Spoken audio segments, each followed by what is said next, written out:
ఏం చేయాలి ఈరోజు?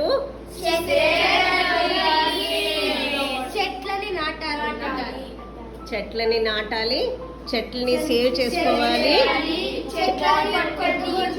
చెట్లకి మంచిగా నీళ్ళేసి మనము వాటర్ యూజ్ చేసేదాన్ని కొంచెం తక్కువ చేసి చెట్లకి మనం కొంచెం యూజ్ చేసుకోవాలి. మళ్ళీ వాటరు ఏం చేయాలి? వాటర్లో పొల్యూట్ చేస్తే ఏమైతుంది? వాటర్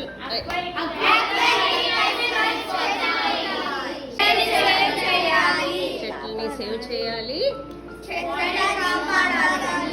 మనకేం దొరుకుతుంది?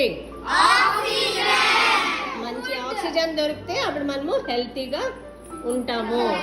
మళ్ళీ మన నెక్స్ట్ జనరేషన్కి చాలా హెల్ప్ అవుతుంది.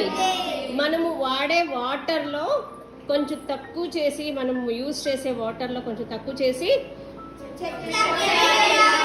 చెట్లకి వేయాలి. అర్థమైందా అందరికీ? ఎంత బ్యూటిఫుల్గా ఉందో గార్డెన్ అంటే అంత బ్యూటిఫుల్గా ఉంటుంది. చెట్లు అంటే అంత హ్యాపీ మూమెంట్స్ ఇస్తుంది. మనమందరూ సంతోషంగా ఉంటాము. ఓకేనా?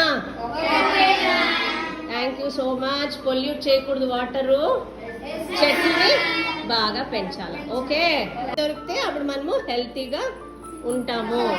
మళ్ళీ మన నెక్స్ట్ జనరేషన్కి చాలా హెల్ప్ అవుతుంది. మనము వాడే వాటర్లో కొంచెం తక్కువ చేసి, మనం యూజ్ చేసే వాటర్లో కొంచెం తక్కువ చేసి చెట్లకి వేయాలి. అర్థమైందా అందరికీ? ఎంత బ్యూటిఫుల్గా ఉందో గార్డెన్ అంటే అంత బ్యూటిఫుల్గా ఉంటుంది. చెట్లు అంటే అంత హ్యాపీ మూమెంట్స్ ఇస్తుంది. మనమందరూ సంతోషంగా ఉంటాము. ఓకేనా? Thank you so much. Pollute చేయకూడదు వాటరు, చెట్లని బాగా పెంచాలి. ఓకే,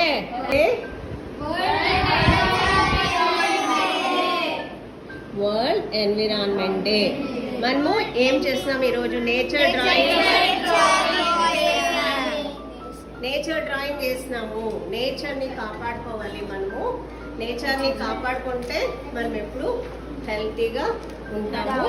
మనము ముందు తరాలకి కూడా కిడ్స్ ఇక్కడ పెట్టుకోండి.